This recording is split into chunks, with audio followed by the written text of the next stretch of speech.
മൂന്ന് പ്രധാനമായ ഏരിയകളിലാണ് സ്ത്രീകൾക്ക് അള്ളാഹു നിർദ്ദേശം നൽകിയിരിക്കുന്നത്. ഒന്നാമത് ഇത് മൂന്നും അതിന്റെ അക്ഷരാർത്ഥത്തിൽ പാലിക്കപ്പെടാതെ സുഹൃത്തുക്കളെ ഈ സമൂഹത്തിൽ മാറ്റുന്നത്. കാരണം അപകടങ്ങൾ വർദ്ധിച്ചു വന്നുകൊണ്ടിരിക്കുകയാണ്. കാരണം സ്ത്രീകൾ എല്ലാ കാര്യങ്ങൾക്കും എല്ലാ രംഗത്തും സ്ത്രീകൾ വന്നു, എല്ലാ മേഖലകളിലും സ്ത്രീകളുടെ സാന്നിധ്യമായി. അങ്ങനെ വരുമ്പോൾ അപകടങ്ങളും അതേപോലെ തന്നെ പ്രശ്നങ്ങളും സമൂഹത്തിൽ വർദ്ധിച്ചു വന്നുകൊണ്ടിരിക്കുകയാണ്. يا أيها النبي قل لأزواجك وبناتك ونساء المؤمنين يدنين عليهن من جلابيبهن يا أيها النبي ഈ പ്രവാചകരെ قل لأزواجك وبناتك നിന്റെ ഭാര്യമാരോട്, താങ്കളുടെ ഭാര്യമാരോട് പറയണം, പെൺമക്കളോട് പറയണം. പിന്നെയോ വനിസാഇൽ മുഅ്മിനീൻ സത്യവിശ്വാസിനികളായ സ്ത്രീകളോടും പറയണം. പറയണമെന്ന് പറഞ്ഞാൽ അത് നിർബന്ധമായ ഒരു കൽപ്പന തന്നെയല്ലേ. രണ്ടു വാക്ക് യുദ്നീന അലൈഹിന്ന മിൻ ജലാബീബിഹിന്ന. യുദ്നീന അവരെന്ത് ചെയ്യട്ടെ, തൂക്കിയിടട്ടെ. അവർ യുദ്നീന അലൈഹിന്ന അവർ താഴ്ത്തിയിടട്ടെ, തൂക്കി. അപ്പൊ ദേഹത്തിലൂടെ താഴ്ത്തിയിടേണ്ട ഒരു വസ്ത്ര രൂപത്തെ കുറിച്ചാണ് പറയുന്നത്. ഇപ്പൊ ദേഹത്തിന്റെ ആകാരങ്ങളിൽ ഷോൾഡർ, അതേപോലെ തന്നെ ദേഹത്തിന്റെ ഓരോ ഭാഗങ്ങളും കാണാത്ത രൂപത്തിൽ അയഞ്ഞു നിൽക്കുന്ന ഒരു വസ്ത്രം ഒരു സ്ത്രീ ധരിക്കണം എന്നത് ഇസ്ലാമിക വേഷവിധാനത്തെ കുറിച്ചുള്ള ഒന്നാമത്തെ ആയത്താണ്. ഈ ആയത്ത് കഴിഞ്ഞിട്ട് ബാക്കിയുള്ളൂ. ഇസ്ലാമിൽ എന്ത് വേഷം ധരിക്കണം എന്നതിന് ഇസ്ലാം ഉപയോഗിച്ച പദം യുദ്നീന അലൈഹിന്ന മിൻ ജലാബീബിഹിന്ന. ഒരു മൂടു പടത്തെ അല്ലെങ്കിൽ ഒരു മേലങ്കി മുകളിൽ ധരിക്കുന്ന ഒരു വസ്ത്രത്തെ അവർ ദേഹത്തുകൂടെ തൂക്കിയിടട്ടെ, ദേഹത്തുകൂടെ താഴ്ത്തിയിടട്ടെ എന്നാണ് പറഞ്ഞിട്ടുള്ളത്. അതേപോലെ തന്നെ ദേഹത്ത് ഒട്ടിച്ചേർന്ന വസ്ത്രം, ശരീരത്തിന്റെ കൈയും അവയവങ്ങളും ഒക്കെ വേറിട്ട് കാണത്തക്ക വിധത്തിലുള്ള ഒരു വസ്ത്രം ധരിക്കാൻ ഈ ആയത്തിന്റെ അടിസ്ഥാനത്തിൽ പറ്റുമോ? അതേപോലെ തന്നെ സൗന്ദര്യം പ്രകടിപ്പിക്കത്തക്ക വിധത്തിൽ അതിന് പ്രകടമായി മറ്റവർക്ക് കാണാവുന്ന ഒരു വസ്ത്രം ധരിക്കാൻ പറ്റുമോ? പറ്റില്ലെന്നാണ്. ഇതിന്റെ ഗൗരവം എന്താണെന്ന് വെച്ചാൽ ആ ഒറ്റ ഹദീസ് മതി. സിൻഫാനി ബിൻ അഹ്ലിന്നാർ, രണ്ട് കൂട്ടക്കാര് നരകത്തിന്റെ ആളുകളാണ്. എന്നിട്ട് അള്ളാഹു റസൂൽ പറഞ്ഞത് കാസിയാത്തും ആരിയാത്താണ്, ധരിച്ചവരാണ്, നഗ്നകളാണെന്ന് പറഞ്ഞാൽ ധരിക്കാത്തതല്ല പ്രശ്നം. ഇസ്ലാം എങ്ങനെ ധരിക്കാൻ പറഞ്ഞോ ആ അടിസ്ഥാന വസ്ത്രങ്ങളെ സ്വീകരിക്കുന്നില്ല എന്നതാണ് അടിസ്ഥാനപരമായ പ്രശ്നം. ശല്യപ്പെടുത്തപ്പെടാൻ പറ്റാത്ത ഒരു വസ്ത്രം. എന്നിട്ട് ഈ വസ്ത്രത്തിന്റെ രൂപം പറഞ്ഞിട്ട് അള്ളാഹു അതിന്റെ പ്രയോജനം പറയാണ്,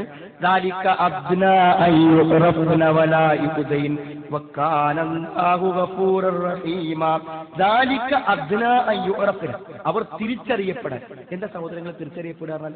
മാന്യമായ ഒരു ഇസ്ലാമിക മര്യാദ സ്വീകരിക്കുന്ന ഒരു സ്ത്രീയാണെന്ന് വേഷം കൊണ്ട് മനസ്സിലാകണം.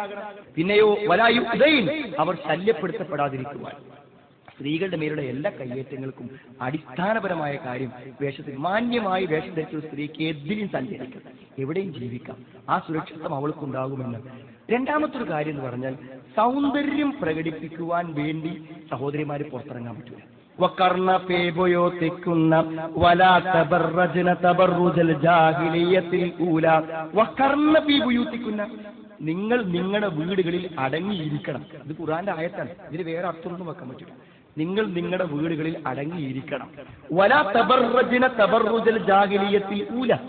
ആദ്യ അജ്ഞാത അറിവില്ലാത്ത കാലഘട്ടങ്ങൾ ജാഹിലിയ കാലത്തെ പോലെ സൗന്ദര്യം പ്രദർശിപ്പിച്ചുകൊണ്ട് നിങ്ങൾ പുറത്തിറങ്ങാൻ പാടില്ല എന്ന് പറഞ്ഞാൽ ഒരു സ്ത്രീക്ക് സൗന്ദര്യത്തോടുകൂടെ സൗന്ദര്യം പ്രകടിപ്പിക്കുക എന്ന മനസ്സോടെയും വേഷവിധാനത്തോടെയും പുറത്തിറങ്ങാൻ പറ്റൂലാണ്. ഒരു സ്ത്രീക്ക് പുറത്തിറങ്ങാൻ പറ്റൂലേ?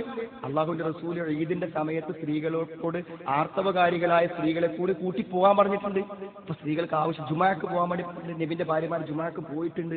സഹോദരങ്ങളെ, അത്യാവശ്യം ഒരു ചികിത്സയോ രോഗമൊക്കെ ഉണ്ടാവുമ്പോൾ പുറത്തു പോകേണ്ടി വരും. പക്ഷെ അടിസ്ഥാന തത്വം ഒരു സ്ത്രീ എല്ലാ സമയവും വീട്ടിന്റെ പുറത്താവുക എന്നുള്ളതല്ല, ഒരു സ്ത്രീ വീടിന്റെ ഉള്ളിലാവുക എന്നതാണ് ഇസ്ലാമിന്റെ അടിസ്ഥാന തത്വം. പിന്നെ പുറത്ത് അവൾ ഉണ്ടാവേണ്ടതോ അവളുടെ ആവശ്യങ്ങൾക്കും കാര്യങ്ങൾക്കും വേണ്ടി മാത്രമാണ്. ഇത് ഇസ്ലാമിന്റെ തത്വമാണ് സഹോദരങ്ങളെ. റസൂലുള്ളാഹിന്റെ ഹദീസ് നോക്കൂ നിങ്ങൾ.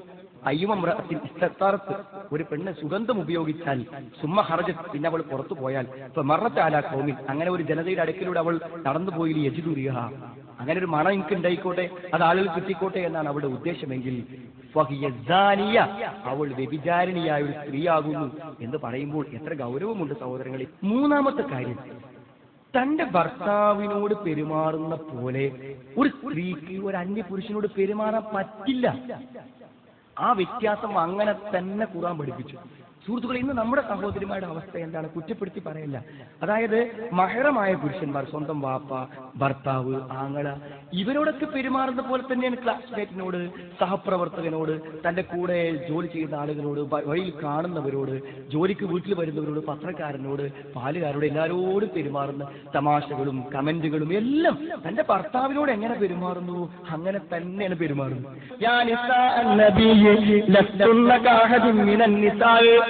പ്രവാചകന്റെ ഭാര്യമാരെ, നിങ്ങൾ മറ്റു സ്ത്രീകളെ പോലെയല്ല. ഇനിത്തക്കൈത്തുന്ന, നിങ്ങൾ സൂക്ഷ്മത പാലിക്കുന്നവരാണെങ്കിൽ നിങ്ങൾ ഒരിക്കലും മറ്റുള്ള സ്ത്രീകളെ പോലെ ആകാൻ പറ്റില്ല. ഇത് പ്രവാചകന്റെ ഭാര്യമാർക്ക് മാത്രമല്ല, അല്ല സഹോദരങ്ങളെ, മുഴുവൻ സ്ത്രീകൾക്കുള്ള നിർദ്ദേശമാണ്. ഫലാ തഖ്ലഅന ബിൽ ഖൗൽ, നിങ്ങൾ താഴ്മയോടുകൂടി സംസാരിക്കണം. താഴ്മയോട് സംസാരിക്കുന്ന ഒരു പതിഞ്ഞ സ്വരത്തിൽ, ഒരു സ്ത്രീത്വത്തിന്റെ ഒരു അവസ്ഥ പാലിച്ചുകൊണ്ട് അങ്ങേയറ്റം ആകർഷണീയമായ സംസാരം. ഒരു സ്ത്രീക്ക് തന്നോട് ഇനിയും സംസാരിക്കണമെന്ന് മറ്റൊരാൾക്ക് ആഗ്രഹമുണ്ടാകുന്ന രൂപത്തിലുള്ള സംസാരം സംസാരിക്കാൻ പാടില്ല. എന്നിട്ട് അല്ലാഹ് പറഞ്ഞു, ലൈംഗികമായ സദാചാരബോധമില്ലാത്ത ചില മനസ്സുകളുണ്ടാവും, ചില പുരുഷന്മാർ. അവർക്ക് ആ സംസാരം മാത്രം മതി. അവർക്ക് ആ സംസാരം മാത്രമേ, ആ സംസാരത്തിലൂടെ അപകടങ്ങൾ നിങ്ങളിലേക്ക് വരും. ഒരു വലിയ വഴിയാണ് ആ സംസാരത്തിലുള്ള, പെരുമാറ്റത്തിലുള്ള മാറ്റം. ഒരു സ്ത്രീ അവളുടെ സ്വഭാവത്തിലേക്കും ഇസ്ലാമിക സംസ്കാരത്തിന്റെ പെരുമാറ്റത്തിലേക്കും തിരിച്ചു വന്നേ പറ്റും. ഇപ്പൊ ഈ 3 അടിസ്ഥാനങ്ങൾ, ഒന്ന് വേഷം, അയഞ്ഞൊരു വേഷം ധരിക്കണം. അതേപോലെ തന്നെ പുറത്ത് സൗന്ദര്യം പ്രകടിപ്പിക്കത്തക്ക വിധത്തിൽ ഒരു പക്ഷെ പുറത്തിറങ്ങാൻ പാടില്ല എന്നുള്ള കർശനമായിട്ടുള്ള വിലക്ക്, അതേപോലെ മറ്റുള്ള പെരുമാറുമ്പോഴും സംസാരിക്കുമ്പോഴും ഉള്ള കാര്യങ്ങൾ, ഈ 3 ആയത്തുകൾ സഹോദരന്മാരെ നമ്മളൊന്ന് വായിച്ചു നോക്കുകയും അത് ഉൾക്കൊള്ളുകയും അത് നമ്മുടെ ഇസ്ലാമിക സംസ്കാരത്തിലേക്ക് നമ്മൾ തിരിച്ചു കൊണ്ടുവരാൻ ശ്രമിക്കുകയും വേണം.